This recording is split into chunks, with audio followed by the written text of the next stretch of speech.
Okay, hello, good morning everyone. So, student, कल के lecture में हमने डिस्कस किया था ड्रिफ्ट वेलोसिटी के बारे में डिस्कस किया था। ड्रिफ्ट वेलोसिटी से हमने दो इंपॉर्टेंट टर्म लाए थे। एक लाया था हमने क्या, मोबिलिटी। क्या लाया था हमने? Mobility. Mu is equal to, हमने मोबिलिटी डिस्क्राइब किया था क्या, drift velocity per unit electric field. Drift velocity per unit electric field. कल के क्लास में हमने ये मोबिलिटी देखा, मोबिलिटी क्या है। ओके, सबसे ज्यादा मोबिलिटी किसका होता है? तो हमने देखा था सबसे ज्यादा मोबिलिटी होता है आपको किसका? फिर इलेक्ट्रॉन्स का, इसके बाद होल्स का, और इसके बाद किसका?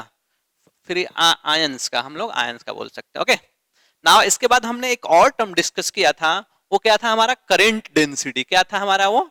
Current density. तो हमने current density is equal to, हमने कल जाना था कि करेंट डेंसिटी कैसा क्वांटिटी है? Vector quantity. हमने क्या पढ़ा था? Current density is equal to, okay, current per unit area. Current per unit area. और इसी में हमने क्या पढ़ा था? Equation of continuity of current. Current के लिए इक्वेशन ऑफ कंटिन्यूटी। ओके, तो ये सब इसके बाद हमारा नेक्स्ट टॉपिक स्टार्ट होता है। उसको हम लोग क्या नाम देंगे? Ohm's law. क्या देखेंगे? Ohm's law. हम लोग ओम्स लॉ को कैसे डिस्कस करेंगे? क्या है ओम्स लॉ? पूरा डिस्क्रिप्शन आपके सामने होगा। ओके, ओम्स लॉ, इसका पूरा डिस्क्रिप्शन आपके सामने होगा। क्या है ओम्स लॉ, कैसे आता है, जो नॉर्मली हम लोग 9-10 तक नहीं पढ़ लेते हैं। जैसे बस हम Ohm's law is equal to समझ लेते हैं, V is equal to I R. R को रेजिस्टेंस में, अब हम लोग इस पे बहुत आज डिटेल में बस V is equal to I R पे ही, ओके, बहुत डिटेल में चर्चा करने वाले हैं। कैसे रेजिस्टेंस आता है, इसके क्या क्या टर्म्स हैं, कैसे मतलब डेरिवेशन है ओम्स लॉ का, एक तरफ से मैं बोलूं तो। ओके, तो ओम्स लॉ सबसे पहले मैं आपको ये बता दूं इसका कि ओम्स लॉ हम लोग डिफाइन कैसे करेंगे। आप तो सब डिफिनेशन सब पढ़ लिए होंगे, जैसे 9-10 में सबको तो याद ही होगा डिफिनेशन। ओके, बट हम लोग कैसे डिफाइन करते हैं किन्हीं को? डिफिनेशन कैसे डिफाइन करते हैं हम लोग? तो ओम्स लॉ क्या है कि जब कोई भी पहले समझ लो ओम्स लॉ कैसे डिफाइन करते हैं। अगर सर ये ओम्स लॉ ये कहता है कि अगर हमारे पास कोई कंडक्टर है, अगर हमारे पास कोई कंडक्टर है, तो इसमें करंट का फ्लो होगा कब? जब इसके अक्रॉस हम लोग क्या अप्लाई करेंगे?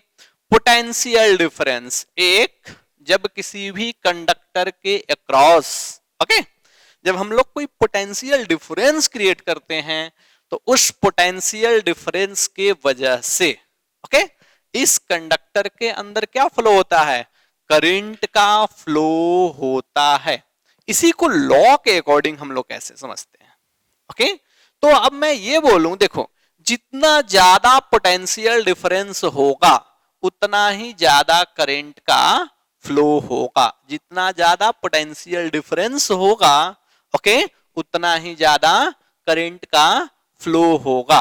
दैट मीन इसी में मैं बोल सकता हूं, okay, current following through any conductor, current following through any conductor is directly proportional to potential difference applied across the conductor, provided its, okay, temperature, okay, या मैं बोल सकता हूं physical condition remain like that, temperature, pressure, ये सब क्या होना चाहिए? सेम होना चाहिए। ओके, तो जब हम लोग टेम्परेचर को कांस्टेंट रखते हैं, प्रेशर को सभी कांस्टेंट रखते हैं, तो हम लोग देखते हैं, ये हम लोग टर्म देखते हैं कि जितने ज्यादा पोटेंशियल डिफरेंस लाएंगे उतने ज्यादा करंट प्रोड्यूस होगा। और इसके बीच कैसा रिलेशन होगा? एक लीनियर रिलेशन। वो भी कब तक? एक लिमिटेड टेम्परेचर तक। ऐसा नहीं कि बहुत ज्यादा टेम्परेचर बढ़ा लिए तब तक होगा, नहीं।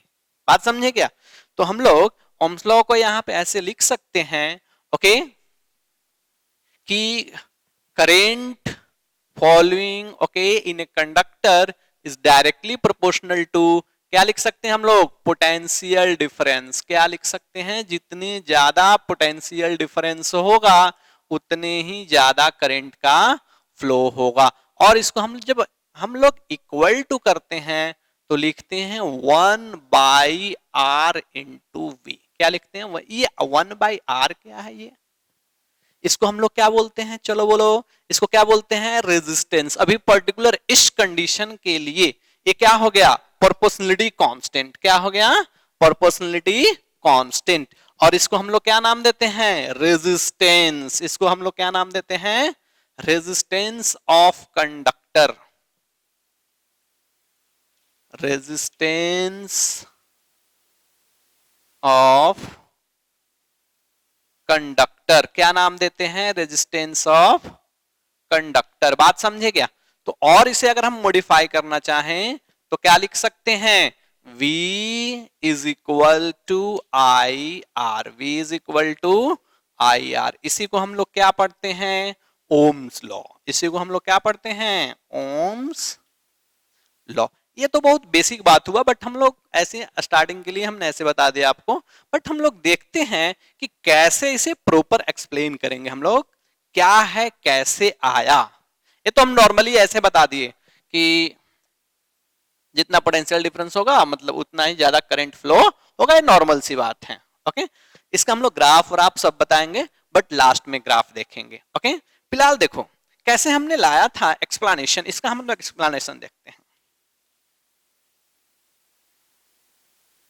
एक्सप्लेनेशन तो कल हमने लास्ट लेक्चर में पढ़ा था ड्रिफ्ट वेलोसिटी। क्या पढ़ा था, ड्रिफ्ट वेलोसिटी। तो थोड़ा सा आप लोग ड्रिफ्ट वेलोसिटी का कॉन्सेप्ट पता होगा। पहला हमने टर्म पढ़ा था ड्रिफ्ट वेलोसिटी। देखो तो drift velocity, drift velocity V D is equal to क्या था, चलो बोलो, drift velocity V D is equal to क्या था। ओके, एक टर्म था आई अपॉन ए एन ए। आई क्या था, चलो बोलो, करंट। ए क्या था, cross section area of the conductor, ये क्रॉस सेक्शन एरिया। बात समझे क्या, ये इसका हम लोग लेंथ मान लेंगे। एक करंट फ्लो हो रहा है, इसको हम लोग क्या मान लेंगे, लेंथ। चलो देखो, तो क्रॉस सेक्शन एरिया एन क्या है, एन एन कल हमने लिखा था, नोट किया था। एन क्या है, number of electron per unit volume, not total number of electron. Total number of electron नहीं है ये क्या है, number of electron per unit volume. और ये क्या है, इलेक्ट्रॉनिक्स चार्जेस। ये है हमारा चार्ज ऑफ इलेक्ट्रॉन। ये हमने ड्रिफ्ट वेलोसिटी। ऑल्सो एक दूसरा फॉर्मूला हमने एक और पढ़ा था, चलो बोलो क्या पढ़ा था, दूसरा फॉर्मूला। इसको हमने मान लिया इक्वेशन फर्स्ट। एक दूसरा formula drift velocity V D is equal to, हमने क्या लाया था, acceleration into tau relaxation time. और कल एक्सेलरेशन का वैल्यू कितना लाया था हमने, तो क्यू ई। क्यू के जगह क्या हम रखेंगे, अभी हमारा क्या फ्लो हो रहा है, इलेक्ट्रॉन। क्यू ई अपॉन ये क्या हो गया हमारा, एम इंटू टॉ।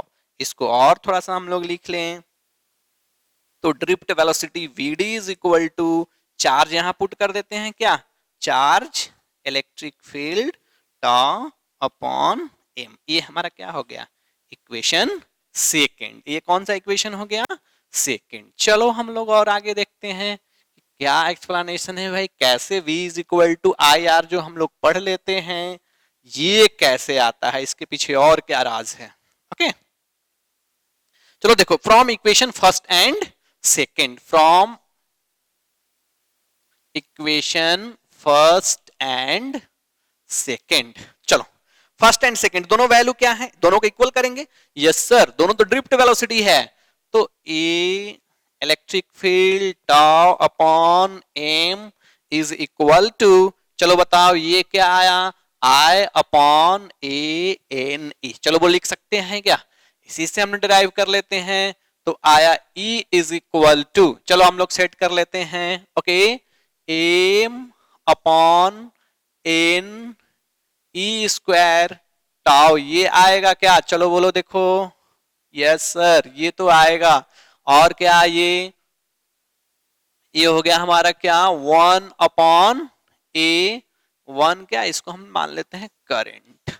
ओके, ये हमने सॉल्व किया। चलो और देखो, दोनों तरफ हमने क्या मल्टीप्लाई कर दिया, लेंथ। किसका लेंथ, कंडक्टर का लेंथ। किसका लेंथ, कंडक्टर का लेंथ। ये कैसे हम लोग अप्लाई, देखो तो कंडक्टर का लेंथ इनटू, फिर इधर भी हमने मल्टीप्लाई किया m अपॉन n ई स्क्वायर टाउ इनटू ये क्या आया हमारा l अपॉन a इनटू ये क्या हुआ I। देखो इधर भी l इधर भी l, दोनों तरफ मल्टीप्लाई किया। ओके, दोनों तरफ हमने l मल्टीप्लाई किया। अब देखो E इंटू एल क्या बन जाएगा, आपने कहा पढ़ा है, चलो E इंटू एल कहां पढ़ा है आपने, इलेक्ट्रोस्टैटिक्स। ओके, आपको एक रिलेशन याद होगा क्या, E is equal to, sir हमने याद किया है क्या, V बाई एल, बोलो याद किया है क्या हमने कहा पढ़ा होगा इलेक्ट्रोस्टैटिक्स में, इलेक्ट्रोस्टैटिक्स में हमने क्या पढ़ा था, E is equal to V by L. कैसे हम लोग देखो तो यहां पे हम लोग वही बात को समझ सकते हैं, मतलब कहने का मतलब ये हुआ, थोड़ा सा मैं यहां पे लिख दूं, अगर सर हमारे पास कंडक्टर है, इसके क्रॉस अगर हम पोटेंशियल डिफरेंस अप्लाई करते हैं V, तो इसी पोटेंशियल डिफरेंस के वजह से यहां जो इलेक्ट्रिक फील्ड क्रिएट होता है वो क्या क्रिएट होता है, V बाई एल। बोलो बात समझे क्या, V बाई एल। ये देखो E इंटू एल, अब देखो E इंटू एल क्या हो जाएगा, V क्या है, पोटेंशियल डिफरेंस, ये दोनों पॉइंट के बीच जो क्या आया, पोटेंशियल डिफरेंस। तो ये आपको अच्छे से याद रखना है, एक कहां का कंसेप्ट है, इलेक्ट्रोस्टैटिक्स में आप पढ़े होंगे। Okay, E is equal to V by L, E is equal to V by L. तो हमने उस टर्म को यूज किया E इंटू एल। अब इसको क्या लिख सकते हैं, चलो बोलो, इसको लिख सकते हैं V इज इक्वल टू, एक टर्म आया, देखो इस टोटल जो टर्म है ना, यहां पे हम इसको बोलते हैं सर, यही तो हमारे लिए इंपॉर्टेंट है, ये क्या टर्म है, m upon N E square, n ई स्क्वायर टॉ। लास्ट के लेक्चर में ही, वीडियो लेक्चर में हमने इस पे आपको बताया था, ये टर्म से हम लोग पहले भी फैमिलियर हो चुके हैं। ये क्या है हमारा, रेजिस्टिविटी, ये क्या इसको नाम देते हैं, रेजिस्टिविटी। रेजिस्टिविटी इंटू क्या लिखेंगे, एल बाई ए इंटू ये क्या आ गया, आई, कितना आसानी से आ गया, ये देखो। ओके, हियर हम लोग लिख लेंगे, क्या मान लिया, rho resistivity is equal to M upon N E square tau. बोलो आया क्या, ओके ना, next one V is equal to, और देखो ये टर्म आपने पढ़ा है, ये टर्म क्या आपने पढ़ा है क्या, resistance R is equal to, चलो देखो तो, और मैं एक्सप्लेन कर दूं, resistance R is equal to आपने पढ़ा होगा रो एल बाई ए।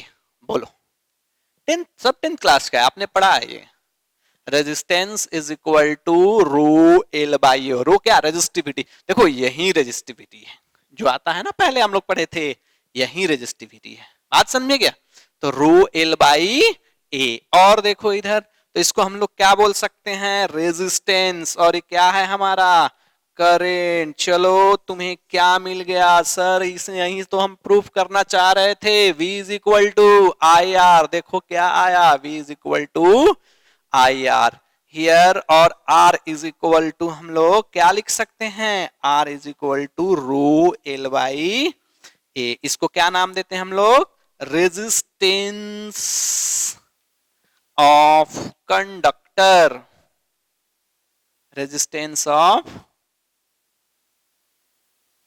कंडक्टर। इसको हम लोग चलो बोलो क्या नाम देते हैं, रेजिस्टिविटी ऑफ कंडक्टर। क्या नाम देते हैं इसको, रेजिस्टिविटी,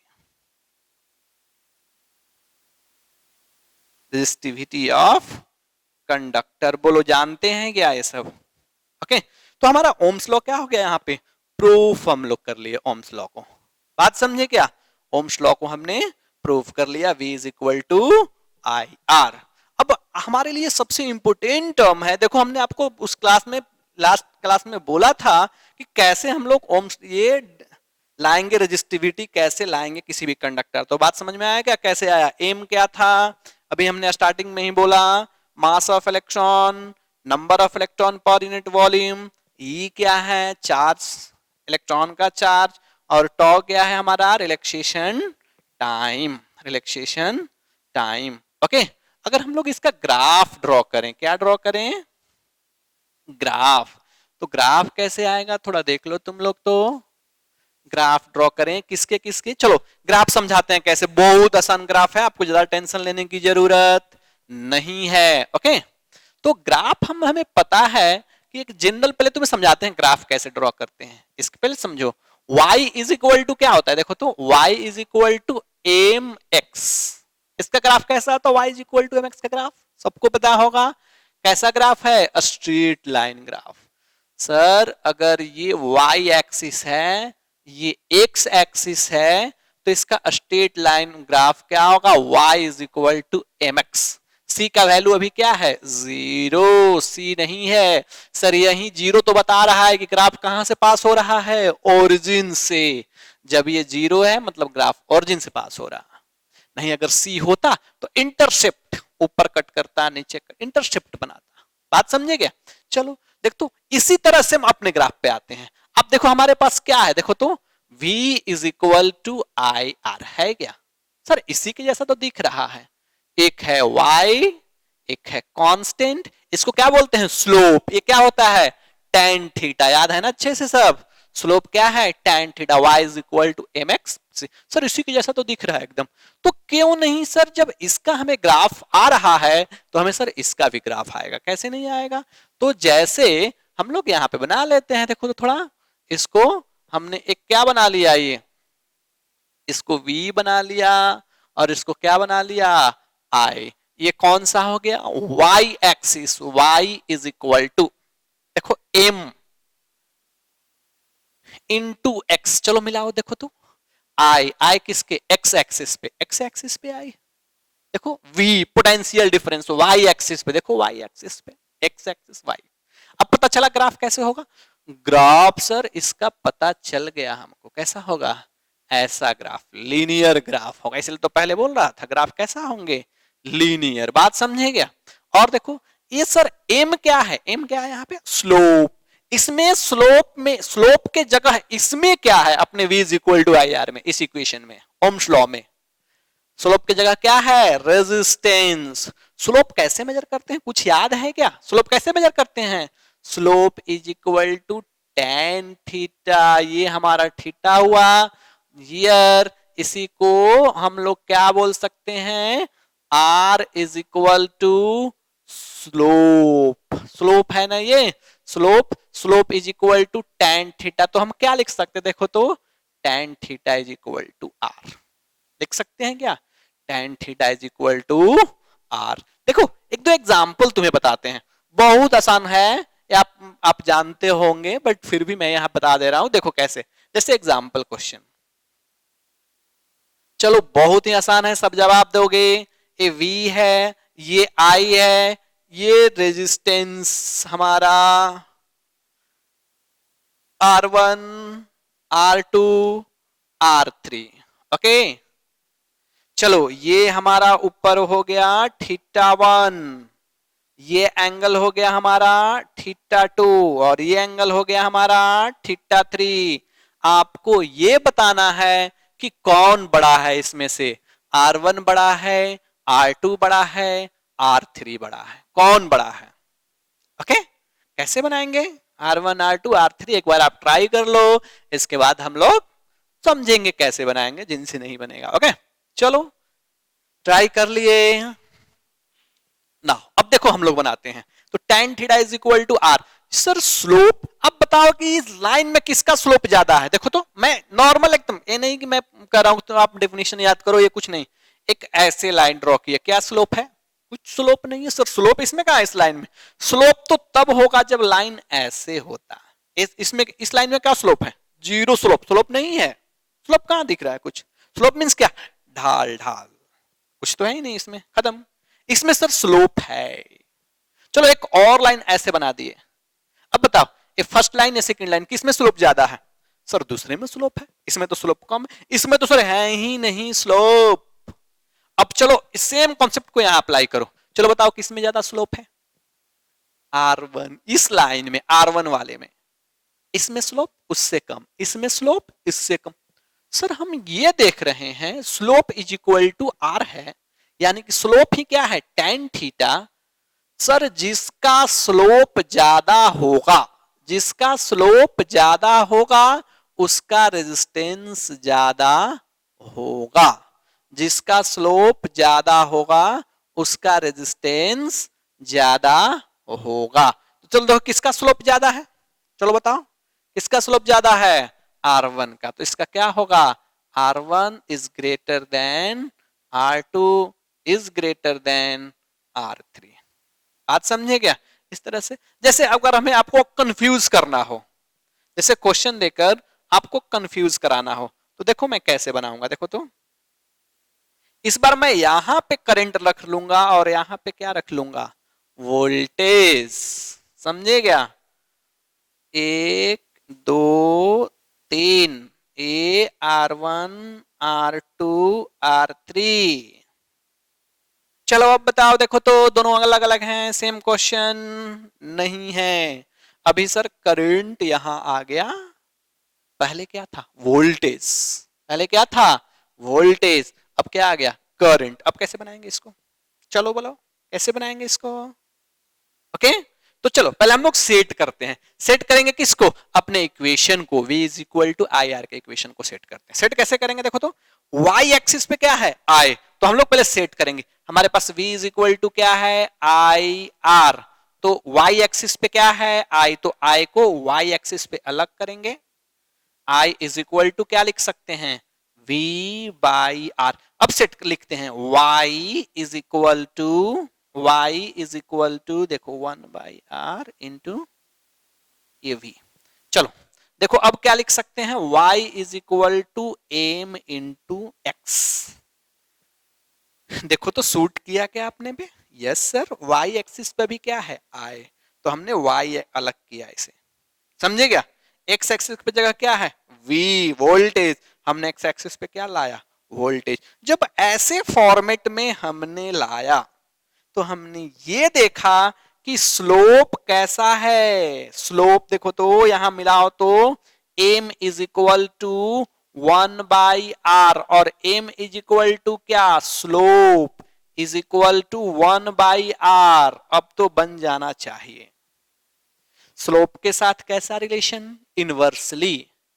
मतलब कि इसका मीनिंग क्या हुआ कि जिसका स्लोप ज्यादा होगा सर उसका रेजिस्टेंस कम होगा, जिसका स्लोप ज्यादा होगा उसका रेजिस्टेंस कम होगा। पहले क्या था, जिसका स्लोप ज्यादा था उसका रेजिस्टेंस ज्यादा था। ये सब किस पर डिपेंड करेगा, ग्राफ पे।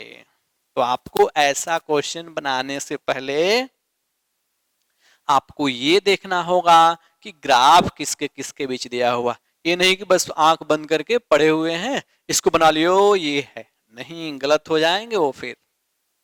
बात समझे क्या? तो इसके कैसा रिलेशन, इनवर्सली। किसका स्लोप ज्यादा, सर R1 का स्लोप ज्यादा है, इसके बाद किसका है, R2 का, उसके बाद कम है, उसके बाद किसका कम, सबसे कम कौन है, R3। तो हमने अभी क्या पढ़ा कि जिसका स्लोप ज्यादा होगा उसका रेजिस्टेंस कम होगा। किसका स्लोप ज्यादा है, R1 का, तो रेजिस्टेंस किसका कम होगा, R1 का। इसके बाद किसका, R2 का। इसके बाद किसका, R3 का। तो ऐसे बन गए। तो इस तरह से सिंपल एक दो आपसे ओम्स लॉ पे बेस्ड क्वेश्चन पूछे जाते हैं। ये आपके लिए डेरिवेशन इंपॉर्टेंट है। कैसे ओम, पहले आप 9-10 तक बस ये पढ़े थे कि V is equal to I R होता है तो होता है, लेकिन हम लोग इस पर एक्सप्लेनेशन नहीं करते थे कैसे होता है। आज हमें पता चला कि V is equal to I R real में आता कैसे है। ये आपको ध्यान रखना है डेरिवेशन। सेकेंड पॉइंट, इससे हमने दो टर्म नया नया लाया आपके लिए। पहले हम डायरेक्टली पढ़ लेते थे, resistance is equal to rho L by A, पढ़ लेते थे ना, डिपेंड, ये हम डायरेक्टली पढ़ लेते थे। लेकिन अभी हमने ड्राइव किया, नहीं आया है, सच में होता है resistance R is equal to rho L by A, resistance of conductor. इससे पहले हमने क्या लाया, रो के बारे में। देखो तो रो, इसको हम लोग और एक्सप्लेन करेंगे, अभी रेजिस्टिविटी जब पढ़ेंगे तो और एक्सप्लेन करेंगे। देखो तो आर, ये rho is equal to M upon N E. आप देखो ध्यान से, एक किसका प्रॉपर्टी है, ये सब कंडक्टर के इंटरनल प्रॉपर्टी पर depend. M mass of electron, concentration of electron, charge of electron, relaxation time. बात समझे क्या? सब इंटरनल प्रॉपर्टी है, इसलिए रो जो होता है ओके किसी भी कंडक्टर के लिए, एक कंडक्टर के लिए हमेशा कांस्टेंट होता है। मतलब कहने का ये हुआ कि अगर कॉपर वायर ले लें तो कॉपर वायर आप इंडिया में लो या कहीं दूसरी जगह लो, कहीं भी ले लो कॉपर वायर का, उसका प्रॉपर्टीज आप 1 मीटर लो या 10 मीटर लो। बात समझ रहे हो? कॉपर वायर आप 1 मीटर लो या 10 मीटर लो, ये कभी चेंज होने वाले नहीं। क्यों चेंज नहीं होंगे? बिकॉज ये जो रेजिस्टिविटी है उसके इंटरनल प्रॉपर्टी पे डिपेंड करता है। बात समझे क्या? इंटरनल प्रॉपर्टी है। आप 1 मीटर से 10 मीटर कर लो, थोड़ा इंटरनल प्रॉपर्टी आप चेंज कर रहे हो, अब तो एक्सटर्नल उसका लेंथ चेंज कर रहे हो। बात समझे क्या? तो हमेशा क्या होता है? कांस्टेंट। इस पे हम लोग और आगे पढ़ेंगे, बात को समझेंगे। ओके, तो ये आपको इतना अच्छे से आना चाहिए। ये भी एक ग्राफ कब बनता है? जब टेम्परेचर हमारा क्या हो? कांस्टेंट। टेम्परेचर क्या हम लोग मान के बनाते हैं? कांस्टेंट। ऐसे नहीं कि टेम्परेचर कांस्टेंट नहीं, ऐसा ग्राफ नहीं आएंगे, लीनियर ग्राफ नहीं बनेंगे। क्यों नहीं बनेंगे? बिकॉज टेम्परेचर के बढ़ने घटने से रेजिस्टेंस क्या करेगा? चेंज करेगा। अभी जब हमने ये बनाया है तो हमारा मानना है कि रेजिस्टेंस क्या है? कांस्टेंट। और रेजिस्टेंस कांस्टेंट कब होगा? जब टेम्परेचर क्या हो? कांस्टेंट। बात समझे क्या? जब टेम्परेचर कांस्टेंट अगर नहीं रखते हो तो कांस्टेंट नहीं होगा, फिर ऐसा ग्राफ नहीं बनेगा हमारा। ओके, तो इतना आपको ओम्स लॉ में ध्यान रखना है और हम लोग नेक्स्ट टॉपिक में देखते हैं कैसे क्या है। ओके ओके, तो हमने अभी जस्ट प्रीवियस टॉपिक में हमने क्या देखा था? ओम्स लॉ कैसे डिराइव किए, कैसे एक दो ग्राफ का कॉन्सेप्ट बतला है, उसमें कैसे हम लोग नॉर्मल क्वेश्चन बना सकते हैं। बात समझे क्या? और नाउ नेक्स्ट वन हम लोग और छोटे छोटे बेसिक पे बात करते हैं, जैसे रेजिस्टेंस। रेजिस्टेंस क्या है, कैसे हम लोग कैलकुलेट करते हैं रेजिस्टेंस, अभी हम लोग छोटे छोटे इस टॉपिक में एक्सप्लेन करने वाले हैं।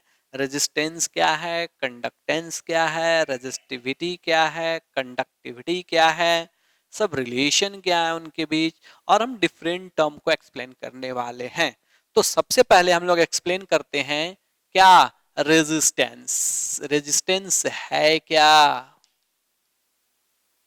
सबसे पहले हम एक्सप्लेन करते हैं रेजिस्टेंस। क्या है रेजिस्टेंस? हम लोग क्या बोलेंगे रेजिस्टेंस को? हम लोग क्या बोलेंगे? रेजिस्टेंस है क्या? तो हम लोग बोलेंगे क्या? It is the property of क्या है? मैटर। किसी भी मैटर का प्रॉपर्टी है जिसके वजह से ये फ्लो फ्लो ऑफ करंट को क्या करता है? अपोज करता है, पास नहीं होने देता है। हम लोग बोल सकते हैं it is the property of material which resist the flow of electron. पहला पॉइंट इसमें ये आया। पहला पॉइंट क्या लिखेंगे कि it resist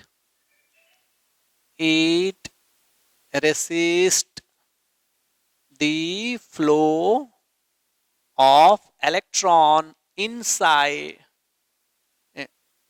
resist the flow of electron inside conductor।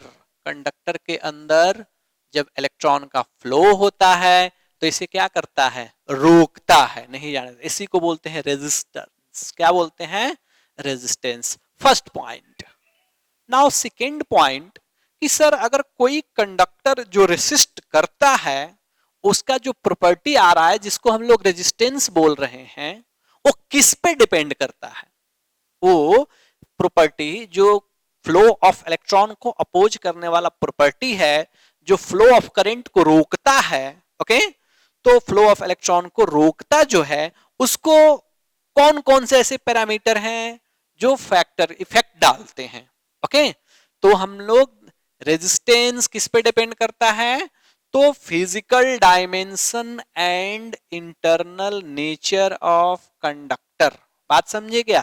It depends upon physical dimension. It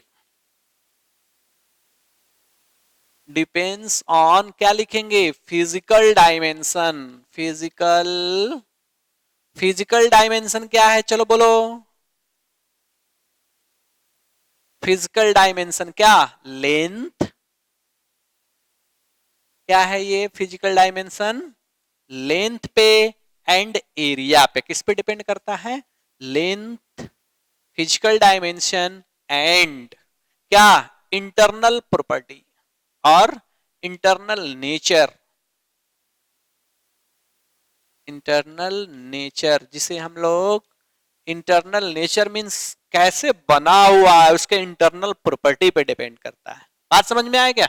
तो पहला पॉइंट ये है, किस पे डिपेंड करता है, फिजिकल डायमेंशन। फिजिकल डायमेंशन क्या है, लेंथ एंड एरिया। कौन सा area, cross section area and internal nature.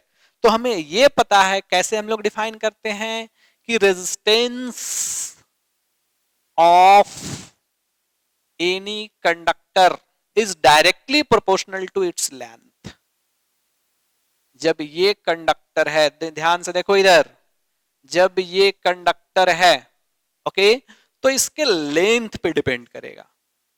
Sir जितने ज्यादा लेंथ बढ़ाएंगे उतना रेजिस्टेंस बढ़ते जाएगा, लेंथ पे डिपेंड करता है। And inversely proportional to area, किस पे डिपेंड करेगा, एरिया। कौन सा एरिया, क्रॉस सेक्शन एरिया। इसका जो एरिया है, इसका इनवर्सली प्रोपोर्शनल, मतलब कि जितना ज्यादा एरिया बढ़ाएंगे उतना ज्यादा रेजिस्टेंस कम होगा, और लेंथ जितना ज्यादा बढ़ाएंगे उतना रेजिस्टेंस ज्यादा होगा। बात समझे क्या।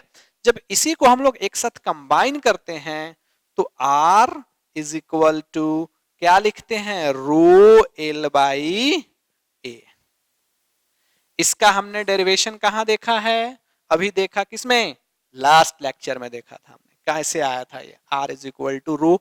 आर रो को क्या बोलेंगे, रो को क्या बोलेंगे, ये रेजिस्टिविटी ऑफ, ये क्या है अभी फिलहाल इसको हम इस टर्म में क्या बोल सकते हैं, प्रोपोर्शनलिटी कांस्टेंट, प्रोपोर्शनलिटी कांस्टेंट। और अभी क्या है ये, इसको हम लोग नाम देते हैं रेजिस्टिविटी, रेजिस्टिविटी ऑफ कंडक्टर। और इसी को हम लोग क्या नाम देते हैं, स्पेसिफिक रेजिस्टेंस। क्या नाम देते हैं इसको, चलो बोलो, specific resistance and resistivity of conductor R is equal to rho L by A. Okay, तो ये नॉर्मल सा हमें डिफिनीशन याद रखना है। चलो बताओ, सब तो जानते ही होंगे, अब इसे बताने की जरूरत नहीं होती है। इसकी यूनिट क्या होती है, ओम। ऐसे हम लोग इंडिकेट करते हैं। बात समझे क्या, आर इज इक्वल टू ए हमें। अब ये जो प्रॉपर्टी है ना, इसका कंडक्टर का इंटरनल प्रॉपर्टी है ये केवल जो कंडक्टर बना हुआ है बस उसी के लिए इंपॉर्टेंट है, मतलब कि कांस्टेंट है। बात समझे क्या। अगर हमने कॉपर वायर लिया तो उसके लिए रेजिस्टिविटी हमेशा क्या होगा, कांस्टेंट। बात समझे क्या। अगर हम लोग कोई अदर वायर, कॉपर वायर या हमने सिल्वर वायर ले लिया जो, जिसका कि ओके, तो इसका रेजिस्टिविटी क्या होगा, अलग होगा, लेकिन इस पर्टिकुलर के लिए कांस्टेंट होगा, इस पर्टिकुलर कंडक्टर के लिए कांस्टेंट होगा, सबके लिए कांस्टेंट। ये जो पर्टिकुलर कंडक्टर है उसके लिए क्या होंगे, कांस्टेंट। बात समझे क्या। तो इस तरह से हमारा टर्म डिफाइन होता है रेजिस्टिविटी। इस पे और हम लोग आगे बात करेंगे, जैसे कि कैसे वेरिएशन होता है, लेंथ के चेंज करने से कैसे रेजिस्टेंस वेरी करते हैं, एरिया के चेंज करने से कैसे वेरी करते हैं। ओके, या मतलब अगर न्यूमेरिकल थोड़ा एडवांस फॉर्म पे जाएं तो ये रो को भी हम लोग चेंज करा सकते हैं, कि मान लिया हमारे पास एक ऐसा मटेरियल है जिसका रो चेंज हो रहा है, तो कैसे रेजिस्टेंस हम लोग कैलकुलेट करेंगे। बात समझे क्या।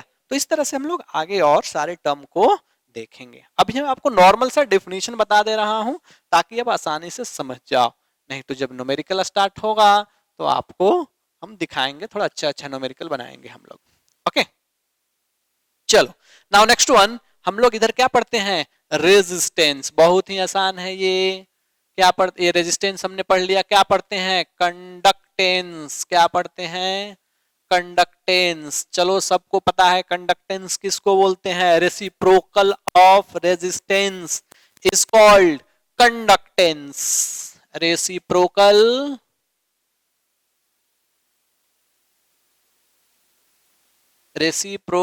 Of resistance. बात समझे?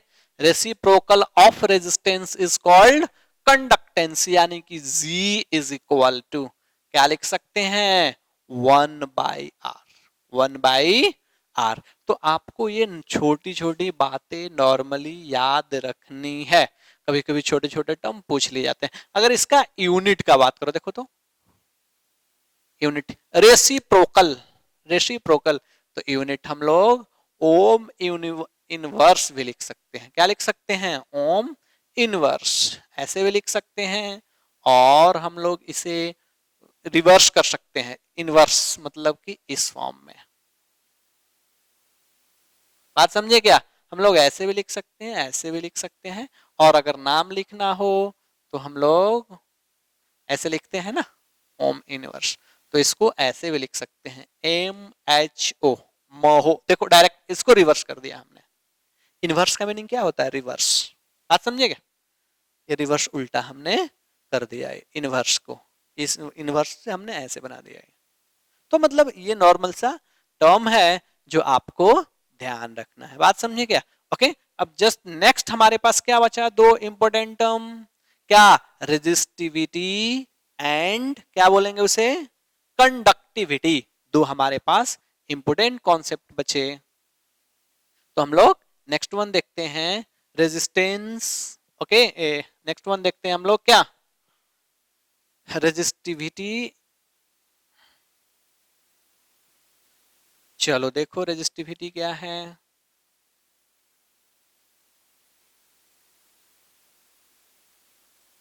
रेजिस्टिविटी, चलो तो रेजिस्टिविटी क्या आया था? अभी हमने देखा R is equal to rho L by A, rho L by A. चलो if L is equal to 1 metre and area is equal to 1 metre square. बात समझे क्या? Area is equal to 1 metre square.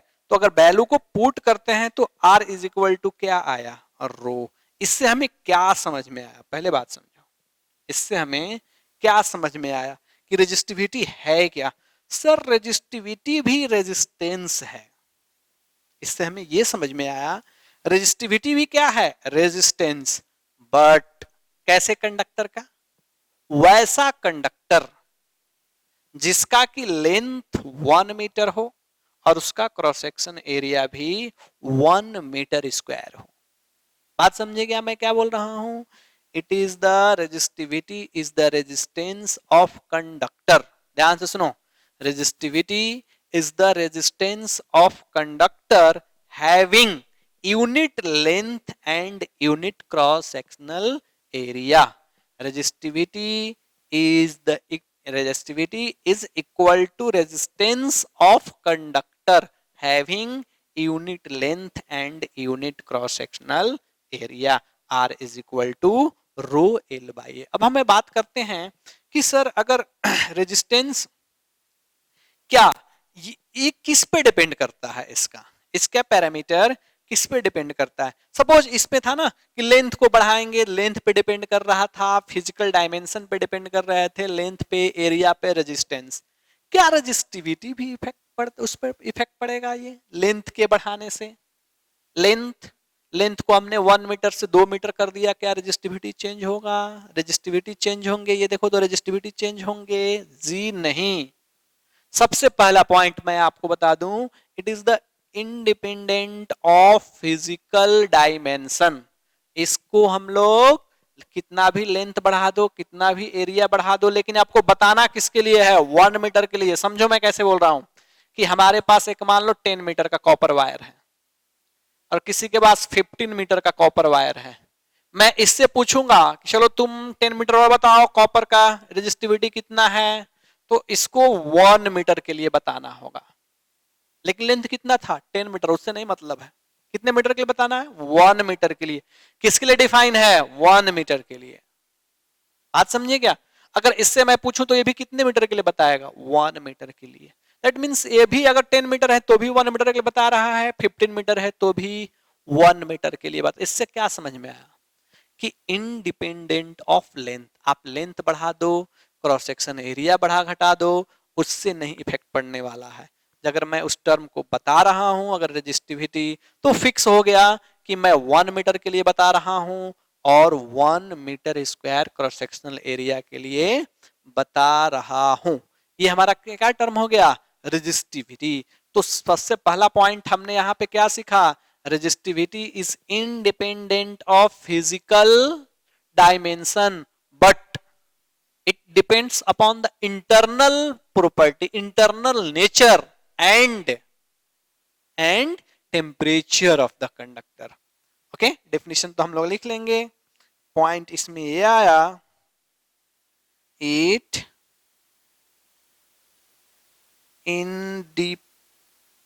Independent of क्या, it is independent of क्या लिखेंगे, length and area. Area कौन सा, cross sectional area. इससे इस पे कोई भी इफेक्ट पड़ने वाला नहीं है, बट इट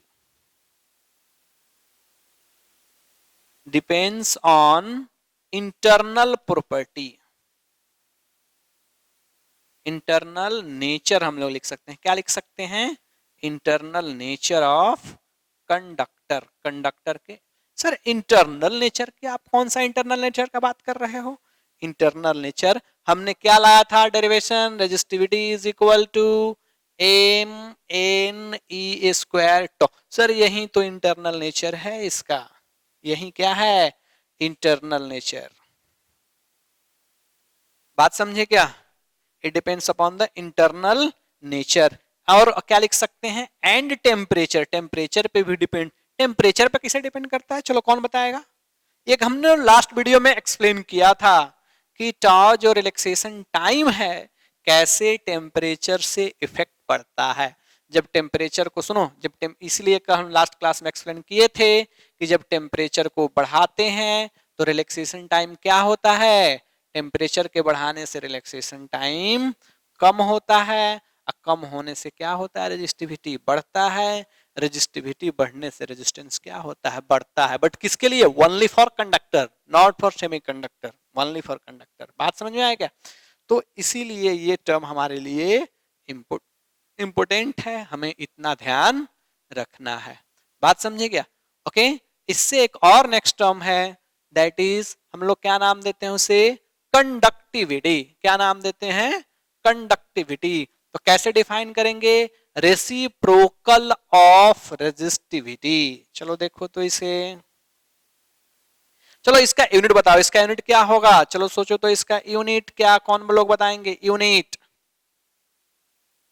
चलो देखो यूनिट, यहां से यूनिट निकालते हैं हम लोग, यूनिट रो का रेजिस्टेंस का यूनिट ओम, एरिया इधर आया मीटर स्क्वायर, इधर लेंथ, तो क्या लिखेंगे, ओम मीटर। बात समझे क्या, ओम मीटर इसका यूनिट हुआ ये, किसका, रेजिस्टिविटी का। सबसे ज्यादा रेजिस्टिविटी इसमें होता है, इंसुलेटर। बात समझे क्या, सबसे कम रेजिस्टिविटी किसका होगा, कंडक्टर का। अब चलो हम लोग नेक्स्ट वन चलते हैं, कौन सा टर्म, कंडक्टिविटी। कंडक्टिविटी, चलो कंडक्टिविटी हम लोग कैसे एक्सप्लेन करते हैं, ओके। कंडक्टिविटी क्या है, सिंबल क्या है, सिग्मा। कैसे डिफाइन करते हैं, रेसिप्रोकल ऑफ रेजिस्टिविटी, सब आसान टर्म है। रेसिप्रोकल ऑफ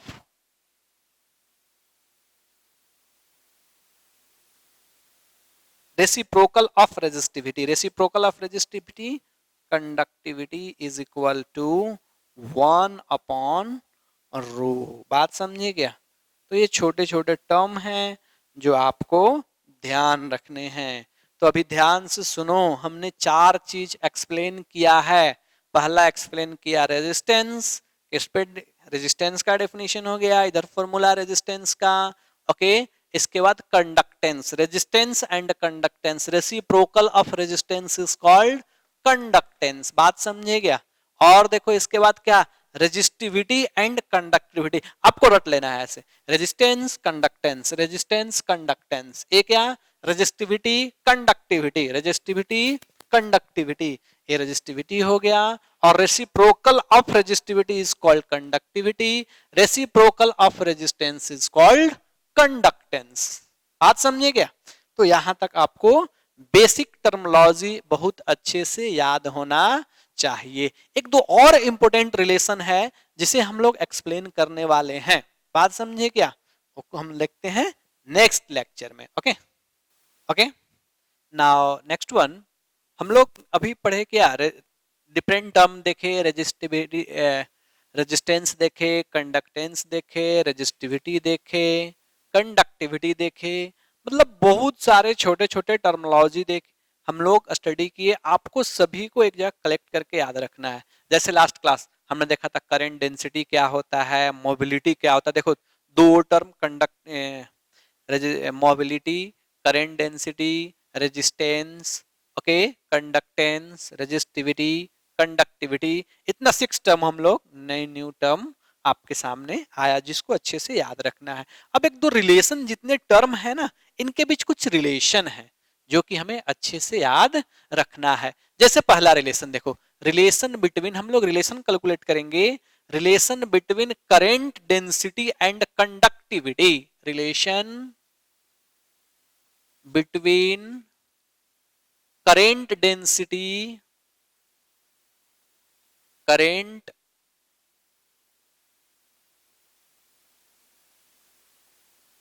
डेंसिटी एंड किसके बीच, कंडक्टिविटी, कंडक्टिविटी। ओके, बात समझे क्या? कंडक्टिविटी के बीच हम लोग कैसे रिलेशन लाएंगे, और इसी को हम लोग कहते हैं vector form, vector form of Ohm's law. बात समझिए क्या? वैसी वेक्टर फॉर्म है ओम्स लॉ का, इसीलिए रिलेशन हमारे लिए इंपॉर्टेंट है। बात समझिए क्या? Relation between current density and क्या, कंडक्टिविटी। चलो हम लोग फॉर्मूला याद क्या किए हैं, सब बोलो। वी इज इक्वल टू, हमने क्या याद किया है, I, V is equal to हमने क्या याद किया है, चलो बोलो, V is equal to I R, क्या याद किया है, V is equal to I R. चलो हम लोग क्या लिख सकते हैं, आर इज इक्वल टू क्या लिख सकते हैं, वी बाई आई लिख सकते हैं क्या, लिख सकते हैं हम लोग, यस सर, लिख सकते हैं। और देखो हम लोग R is V is equal to क्या लिख सकते हैं, हमने लास्ट क्लास ही देखा था, last class that means last lecture हमने ये देखा था कि जब कोई कंडक्टर है जिसका लेंथ एल है, ध्यान दो, अगर इसके अक्रॉस हम लोग एक पोटेंशियल डिफरेंस भी अप्लाई करते हैं तो यहाँ पे जो इलेक्ट्रिक फील्ड क्रिएट होगा जो कि सारे इलेक्ट्रॉन को मूव कराएगा, वह E इज इक्वल टू क्या हमने देखा, V बाई एल। कहां से आया, इलेक्ट्रोस्टैटिक से। चलो तो यहां से V इज इक्वल टू क्या लिख सकते हैं हम लोग, E इंटू एल अपॉन क्या लिख सकते हैं, आई, बोलो लिख सकते हैं क्या।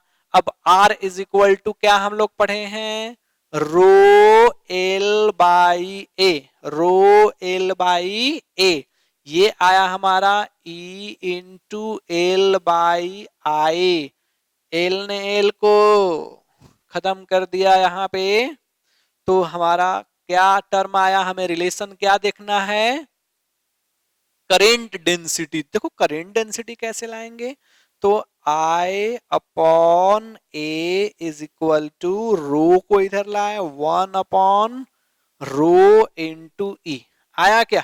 चलो चलो बोलो, लास्ट क्लास लास्ट लेक्चर में हमने क्या देखा था, करेंट डेंसिटी, क्या current density, current per unit area, कैसा quantity, vector quantity sir, current per unit area is equal to, okay, current density, ये 1 अभी हमने पढ़ा, ये क्या है, resistivity, reciprocal of resistivity is called, अभी जस्ट प्रीवियस टॉपिक में हमने देखा, reciprocal of resistivity is called conductivity, क्या होगा, कंडक्टिविटी।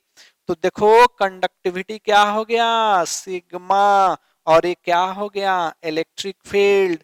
ध्यान से देखोगे तो ये भी वेक्टर क्वांटिटी, ये भी vector quantity, in vector form, in vector form क्या लिख सकते हैं, current density is equal to sigma into electric field. देखो ये हमारे लिए बहुत ही इंपॉर्टेंट है, एक इंपॉर्टेंट रिलेशन है जो कि आपको याद रखना है। क्या करना है, इसको याद रखना है। बात कुछ समझे क्या, इसको हमें याद रखना है, समझे कुछ। तो ये हुआ हमारा रिलेशन किसके किसके बीच, करेंट डेंसिटी और कंडक्टिविटी के बीच। ओके, नाउ सेकेंड रिलेशन, दो रिलेशन आपको याद रखना है। एक फर्स्ट रिलेशन ये हुआ, second relation, relation between, okay, हम लोग देखेंगे मोबिलिटी एंड कंडक्टिविटी। देखो relation between, okay, current density, relation between mobility, mobility का सिंबल पढ़े थे क्या last class, okay, mobility and conductivity. ये सब छोटे छोटे रिलेशन आपको याद रखने हैं। Okay, relation between mobility and conductivity, conductivity क्या है, सिग्मा। चलो देखो तो कैसे लाएंगे सर, रिलेशन हमारे पास आया है क्या, उसी से हम लोग ला देते हैं। चलो देखो इधर, ओके, चलो देखो तो ये हमारा रिलेशन कैसे लाएंगे, तो यहीं से स्टार्ट करते हैं। तो ये क्या है, current density is equal to sigma into electric field. चलो हम लोग पहले देखते हैं मोबिलिटी। मोबिलिटी कैसे डिफाइन किए थे, याद है कुछ, mobility drift velocity per unit electric field, drift velocity per unit electric field, ये हमने पीछे पढ़ा था लेक्चर, पिछले लेक्चर में देख सकते हैं।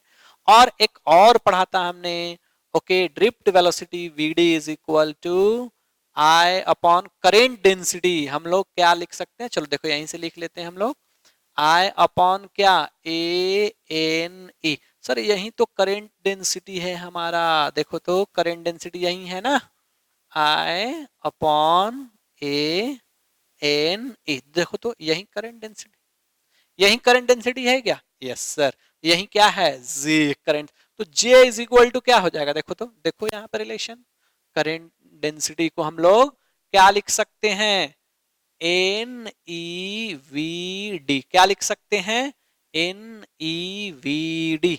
ये क्या है हमारा, ये हमारा हो गया सिग्मा, और देखो तो ये क्या आया, V D electric field is equal to, electric field is equal to क्या आया, V D upon mu, mobility. V D ने वीडी को खत्म कर दिया, तो हमें रिलेशन किसके लिखना है, mobility is equal to, mobility या कंडक्टिविटी इज इक्वल टू क्या लिख लेंगे, म्यू एन ई। देखो एक बहुत ही इंपॉर्टेंट रिलेशन है और आपको ध्यान रखना है। क्या आया अभी इंपॉर्टेंट रिलेशन में, ये देखो तो, conductivity is equal to mobility into N, N क्या है, number of electron per unit volume into E. कहने का मतलब ये है कि ध्यान से इसे इसलिए याद रखना होगा कि किसी भी कंडक्टर का कंडक्टिविटी, किसी भी कंडक्टर का कंडक्टिविटी किस पे डिपेंड करता है, चार्ज कैरियर के मोबिलिटी पे। कोई कंडक्टर है, उसके अंदर चार्ज कैसे कितना फ्लो करेंगे, कैसे फ्लो करेंगे, उसका कंडक्टिविटी कितना होगा, वो डिपेंड करेगा चार्ज कैरियर के मोबिलिटी पे, चार्ज कैरियर के कंसंट्रेशन पे, और ये क्या है, चार्ज ऑफ इलेक्ट्रॉन, इस पॉइंट पे डिपेंड करेंगे। तो ये बेसिक रिलेशन है जो हमें ध्यान रखना है। बात समझे क्या, ध्यान रखना, ओके। और नेक्स्ट टॉपिक देखते हैं नेक्स्ट वीडियो में। ओके।